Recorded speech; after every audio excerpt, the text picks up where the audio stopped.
Seja muito bem-vindo e sejam muito bem-vindas à nossa terceira aula de total de três desse mini curso de Introdução à Ciência de Dados para Pesquisadores. Quais são os objetivos aqui da nossa terceira aula e última aula? Tangibilizar os conceitos da aula 2, na qual eu falei das 7 etapas, eu mergulhei um pouco nas 7 etapas que eu desenvolvi do processo de ciência de dados. Como é que eu vou tangibilizar esses conceitos, 7 etapas? Através de um case que envolveu a predição do desfecho de tuberculose, que na pesquisa do Jefferson, que eu até mencionei na aula 1. Nós vamos mostrar cada uma das 7 etapas do processo foi aplicada para resolver o problema do Jefferson, o problema de pesquisa do doutorado do Jefferson. Então vamos lá. O que foi esse problema ao certo? Jefferson, um aluno de doutorado, ele chegou para mim com o seguinte problema, né?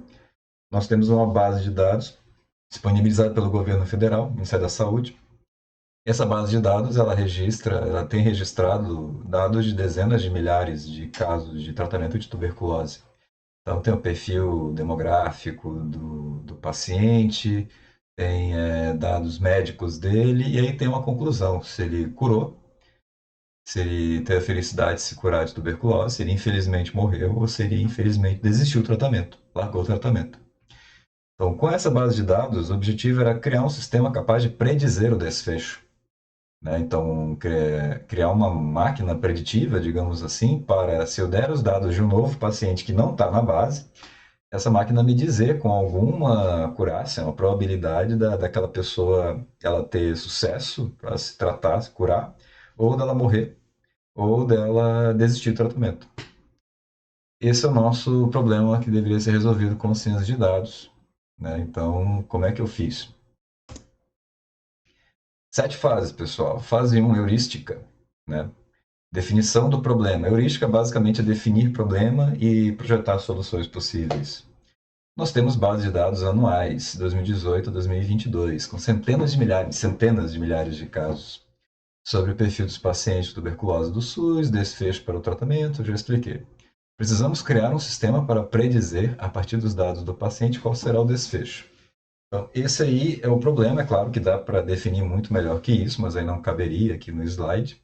Mas tem várias, assim, tem dezenas de variáveis, a gente teve que definir como é que essas variáveis entravam, quais eram as variáveis que eram consideradas melhores e tal. Então, a definição do problema é o design da solução. Bom, para esse tipo de problema, com esse tipo de dados, Machine Learning é uma solução muito recomendada. Nós vamos fazer uma ciência de dados com uma especialização em Machine Learning, pois visa realizar predições. Machine Learning tem muito a ver com predições, então foi a solução selecionada. E também pelo grande volume de dados, centenas de milhares de casos. Então foi uma Machine Learning específico com rede neural artificial. É claro que Machine Learning e Deep Learning, que é a que usa rede neural artificial, são algumas especializações na ciência de dados, não podemos dizer assim. Inclusive, a gente tem cursos a respeito disso aqui na Academy. Podem conferir, estará um link na descrição deste vídeo. Mas é importante dizer que a gente resolveu fazer uma rede neural artificial, essa foi a solução projetada, não foi à toa, não foi uma questão de preferência, mas tem toda uma questão que o problema, uma vez bem definido, apontou para aquele tipo de solução como necessária.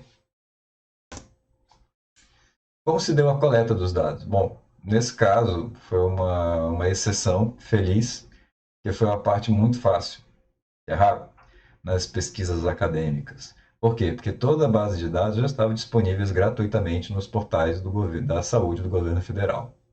Então, o trabalho de coletar foi simplesmente acessar o portal e pegar dados que estavam já meio que sistematizados e disponíveis gratuitamente pelo governo. Porém, a fase 3 foi um pesadelo total.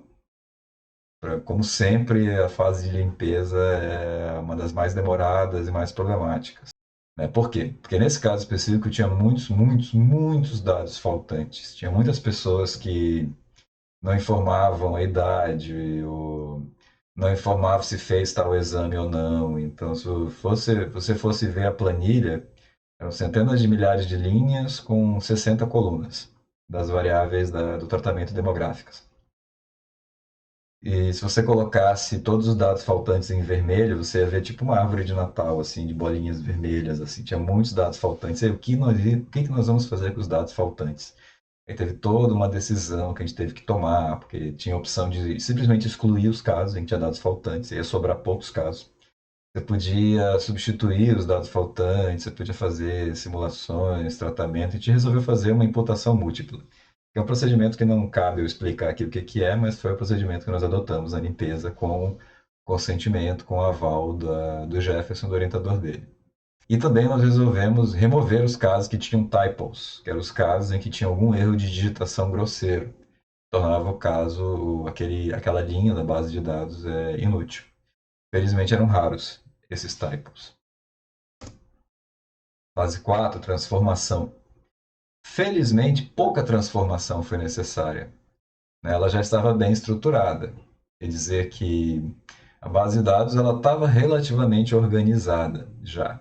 Ela tinha muitos problemas de sujeira, entre aspas, mas ela já estava bem estruturada, né? Algumas poucas coisas que a gente teve que fazer foi o arquivo inicial, que era um Excel ali, um XLSX, que apresentava várias falhas por causa do tamanho dele, né? O Excel não trabalha muito bem com centenas de milhares de casos assim. Teve que ser convertido para um arquivo CSV, que é um arquivo num formato mais legal para trabalhar com ciência de dados. Também a gente fez, na fase de transformação, a gente viu que tinha muitas variáveis sobre tratamento médico e tinha uma suspeita, por razões teóricas, de algumas delas não fossem tão úteis assim. Uma análise de regressão mostrou que dessas 46 variáveis médicas, tinham 10 que eram realmente importantes, preditores muito importantes para o desfecho. Então a gente fez a seguinte transformação na base de dados: as 46 variáveis médicas foram reduzidas para 10. Ficaram apenas essas variáveis. E por fim, a ordem das colunas foi alterada, porque eu vi que estava basicamente aleatório a ordem das colunas, elas não faziam sentido. Então, por exemplo, eu agrupei todas as variáveis demográficas de um lado e as variáveis médicas do outro, eu coloquei as variáveis médicas numa ordem que fosse mais compreensível de acordo com os exames que foram tomados, numa ordem cronológica. Então, teve a questão de organizar as colunas da base de dados também para facilitar a compreensão. Essa foi toda a transformação utilizada. A fase de modelagem, a gente criou uma rede neural artificial usando a linguagem R. No caso, eu usei o POSIT, que também já é chamado de RStudio. Ok? A rede neural artificial foi criada no POSIT com o pacote Keras, ou Keras.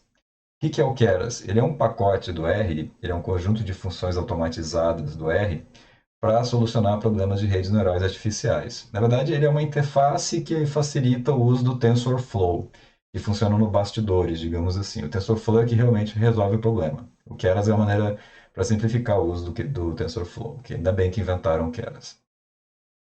Ok? O modelo criado obteve 82% de acurácia para prever resultados da base de dados. O que isso quer dizer? Que, vamos lá, 82% de acurácia. Eu queria que fosse mais, porém eu acredito que não foi possível, apesar das minhas tentativas de fazer procedimentos para melhorar essa modelagem, melhorar essa acurácia. Acredito que o problema é que tinha muitos dados faltantes. Isso impediu de ter uma acurácia maior. Em seguida, foi testado, né, a gente pegou esse modelo que foi criado com a base de dados de 2018 e 2019, a gente testou com a base de dados de 2020 e 2021 e manteve o nível de acurácia. O que isso quer dizer? Quer dizer que a nossa modelagem de solução com a base de dados de 2018 e 2019, ela é feliz para generalizar os resultados para novas informações, para novos dados. Quer dizer que se vier paciente de 2023, 2024, 2025, muito provavelmente vai manter esse nível de acurácia de em torno de 82%. Provavelmente com dados melhores, né, com menos missing data, né, a acurácia teria sido melhor. Isso aqui é um print screen do código que eu fiz usando o RStudio, que hoje é chamado de POSIT, não sei porquê, mas mudaram o nome. Então eu não vou explicar aqui o POSIT, mas só para vocês verem que aqui tem código, aqui tem as variáveis que foram usadas, tem os gráficos dos resultados sendo mostrados, e tudo isso está bem reportado no artigo. É aí que entra aqui a questão dos resultados, porque os achados dessa investigação tomarão parte da tese de doutorado do Jefferson, vai entrar na tese de doutorado dele, eu vou ajudar a escrever essa parte, e também a gente está sendo realizada a redação de um artigo científico para ser submetido e publicado, se tudo der certo, no periódico da área da saúde. Ou seja, tem que saber reportar os resultados. Por que a gente resolveu fazer uma rede neural, justificar isso, como ela foi feita, todas as métricas de acurácia dela, como o resultado pode ser compreendido, toda a fundamentação que explica por que ela funciona, como funciona, etc. Então, aqui no caso, os resultados não vão ser um slideshow de PowerPoint, vão ser um artigo científico, que é muito comum você fazendo ciência de dados para pesquisa acadêmica. Isso aqui é o rascunho do artigo científico, por enquanto o título dele está Predição do desfecho de tuberculose, uma análise de dados da rede pública brasileira a partir de redes neurais artificiais. Ali o nome do Jefferson, orientador, co-orientador e meu nome. Né? Então, dê um print e leiam assim, o que tem por enquanto no resumo. O artigo está em desenvolvimento, acredito que estará pronto nas próximas semanas, meses. O que a gente fez na fase de manutenção? Essa pesquisa não demandou o desenvolvimento de um sistema continuado, não teve que ter uma engenharia de dados, uma arquitetura de sistema. Por quê? Porque a gente contou com a facilidade dos dados estarem disponíveis gratuitamente online no site do governo. Não houve engenharia e arquitetura de dados para além da coleta da base de dados no site do governo, o que é relativamente comum na pesquisa acadêmica de acontecer.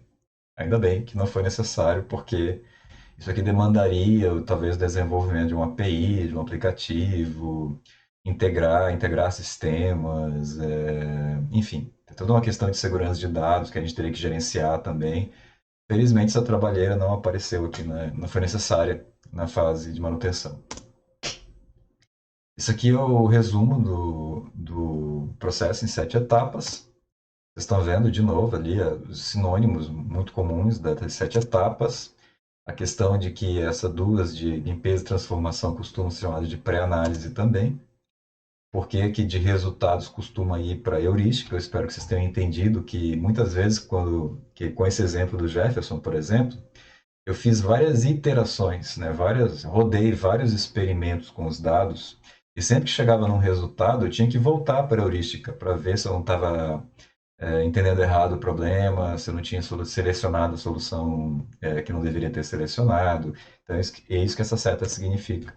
E a questão da manutenção que não foi usada nesse projeto em específico, que a coleta era tranquila, a gente só precisava fazer a coleta uma vez com download. Isso aqui foi o conteúdo da aula. Respondam ao questionário para obter o material suplementar, na qual é mais explicado ciência de dados, na qual é mais explicado várias coisas que foram mencionadas aqui.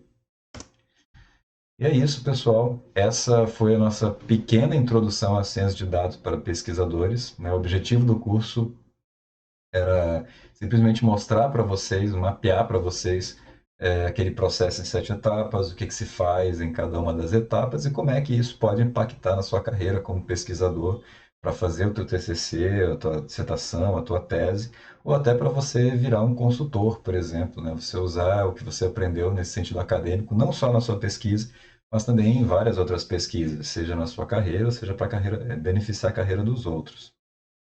Espero que vocês tenham gostado, né? Chequem os links que estão na descrição do vídeo, nos comentários fixados.